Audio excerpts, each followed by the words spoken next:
दोस्तों ये गाना आप लोगों ने भी सुना होगा, जिसके बोल हैं एक चतुर नार करके सिंगार मेरे मन के द्वार में घुसत जात हम मरत जात अरे हे यक चतुर नार करके सिंगार।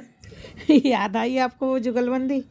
ये पड़ोसन फिल्म में हुई थी और ये फिल्म साल 1968 में आई। इस गाने में एक तरफ भोला नाम से सुनील दत्त होते हैं और उन्हीं के गुरु बने हुए होते हैं किशोर कुमार, जो गाने गाते हैं।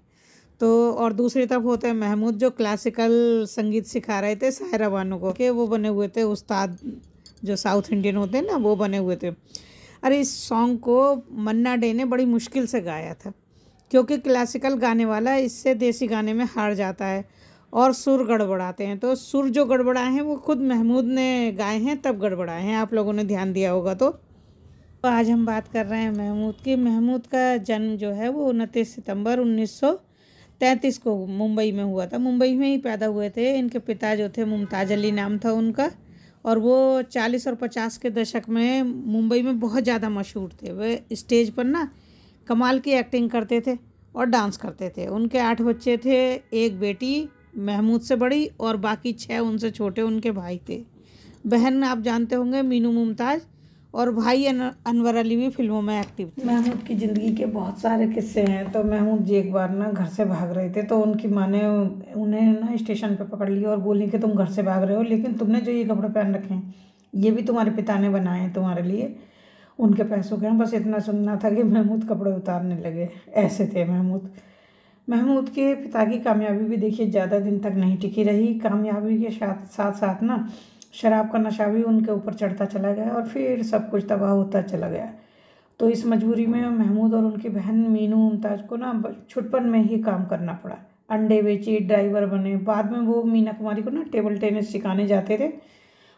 टेबल टेनिस भी सिखाया। यहाँ पे उनकी मुलाकात ना मीना कुमारी जी की बहन से हुई, मधु नाम था उनका, और उन्होंने और मधु ने शादी कर ली। उनके 4 बच्चे हुए, लेकिन 1967 में उनका तलाक भी हो गया। दूसरी शादी उन्होंने ट्रेसी अली से की। ट्रेसी से उन्हें 2 बच्चे, यानी कि 2 बेटे और एक के ऊपर एक फिल्म बनाई थी। उन्होंने सिर्फ एक हास्य कलाकार का रोल नहीं किया है। उनकी सबसे यादगार फिल्म थी कुंवारा बाप, आप लोगों ने देखी होगी, जिसमें उनकी असल ज़िंदगी की कहानी थी। उनका बेटा मखदूम अली, जिन्हें सब प्यार से मिक्की अली कहते थे, पोलियो के शिकार हो गए थे। महमूद ने उनके इलाज के लिए क्या कुछ नहीं किया था, उन्हें विदेश तक ले गए थे, काफ़ी पैसा खर्च किया, लेकिन फिर भी वो ठीक नहीं हो पाए। तो उन्होंने इस फिल्म में ना अपने बेटे का दर्द इस तरह से दिखाया था, इस तरह से दर्शाया था, आप लोगों ने देखा भी होगा और सब भावुक भी हुए होंगे, सबकी आंखों में आंसू आ गए थे कुछ सीनों में। तो इस तरह से महमूद ने कभी किसी का बुरा नहीं चाहा, किसी के लिए कभी कुछ गलत नहीं किया।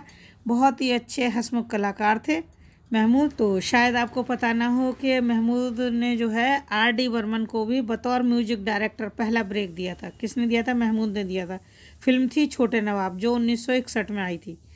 इसकी कहानी महमूद के पिता जो थे ना मुमताज़ अली, उन्होंने लिखी थी। इसकी कहानी खुद इंटरव्यू में बताया था ये कि वो साथ हिंदुस्तानी, बंसी बिजरू, बंधे हाथ, रेशमा और शेरा, रास्ते का पत्थर जैसी कई फिल्में की थी अमिताभ बच्चन ने, लेकिन उनकी फिल्में सारी जो थी बॉक्स ऑफिस पे ना धड़ाम होती जा रही थी, गिरती जा रही थी, पर्दे पर वो टिक नहीं पा रही थी। ऐसे में वो बाकी फिल्मों से ना निकाले जा रहे थे, बाहर किया जा रहा था उनको। तो वो बहुत ज़्यादा नाउम्मीद हो गए थे, उनका आत्मविश्वास डगमगा गया था।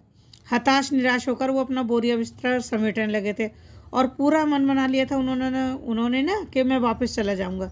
लेकिन जब महमूद के भाई अनवर को ये पता चला तो उन्होंने उन्हें जाने से रोक लिया था और काफ़ी हौसला अफजाई की थी। इतना ही नहीं, उन्होंने अपनी फिल्म बॉम्बे टू गोवा, उसमें बतौर हीरो के तौर पे अमिताभ बच्चन को लीड रोल दिया था और ये फिल्म काफ़ी कामयाब रही थी। कामयाबी के झंडे गाड़े थे इस फिल्म ने भी। इसी को देखते हुए अमिताभ बच्चन को फिल्म जंजीर ऑफर हुई थी और उसके बाद अमिताभ बच्चन कैसे बिग बी बन गई ये तो आप सबको पता ही है। तो कहते थे कि मेरी बहुत अमिताभ बच्चन के लिए बताते थे, बहुत इज्जत करते हैं, बैठे होंगे तो पीछे से आवाज़ सुनेंगे तो खड़े हो जाते हैं।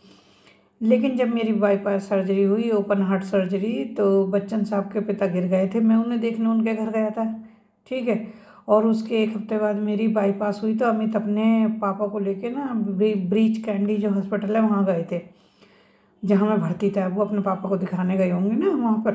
तो लेकिन उन्होंने वहाँ ये दिखा दिया कि असली बाप असली होता है, नकली बाप हॉस्पिटल में आके, और अपने पिता को दिखा के चले गए। और एक छोटा सा कहते हैं ना, एक गेट वेल सून का कार्ड ही भेज देते तो वो भी नहीं भेजाता है। तो महमूद जी को ये बात बहुत ही दुखी हुए थे, वो इस बात से बहुत बुरी लगी थी। और लेकिन उन्होंने कहा कि मैं उसका बाप हूँ, मैं उसे कोई बद्दुआ नहीं दूंगा। और उन्होंने कहा था कि भगवान करे वो किसी और के साथ ऐसा ना करे। मगर अपनी ज़िंदगी के ना आखिरी दिनों में महमूद अमिताभ बच्चन से बेहद नाराज़ हो गए थे। एक इंटरव्यू में खुद महमूद ने कहा था कि मेरा बेटा अमित आज 25 साल का हो गया है फिल्म लाइन में, अल्लाह उसे सेहत दे। देखिए, महमूद साहब ने कई लोगों को उन कैरियर बनाया, उनको सहारा दिया। वहीं महमूद फिल्मों में काम खोज रहे थे तो उन्हें गुरुदत्त मिले थे जब एक वक्त था। तो गुरुदत्त ने उन्हें CID और प्यासा जैसी फिल्मों में ना काम देकर उनका सम्मान किया था। महमूद इस बात को कभी नहीं भूले और उन्होंने अपने बेडरूम में गुरुदत्त का एक बहुत बड़ा फ़ोटो लगा रखा था। बॉम्बे टू गोवा फिल्म इतनी ज़्यादा हिट हुई कि उसके बाद ना महमूद हिंदी सिनेमा के कॉमेडी किंग बन गए। और फिर एक ऐसा वक्त आया जब वो वन मैन आर्मी बन गए। एक्टिंग के अलावा सिंगिंग, डायरेक्शन ये भी उन्होंने संभाल लिया। 50 से 70 के दशक की बात है। उस वक्त में कॉमेडियनों का ज़्यादा स्कोप नहीं था, लेकिन महमूद ने फिल्मों में आकर कॉमेडी का स्कोप बना दिया। उस दौर में लीड कर रहे एक्टर के साथ सिनेमा के बाहर महमूद की तस्वीर पोस्टर पर छपती थी और ये बहुत बड़ी बात थी। साल 2043 में उन्हें पहली बार बॉम्बे टाकीज की फिल्म किस्मत में तकदीर आजमाने का मौका मिला था। ये तो आप लोगों को पता ही होगा। अपने अभिनय के बल पर महमूद ने करोड़ों लोगों को अपना दीवाना बना दिया था।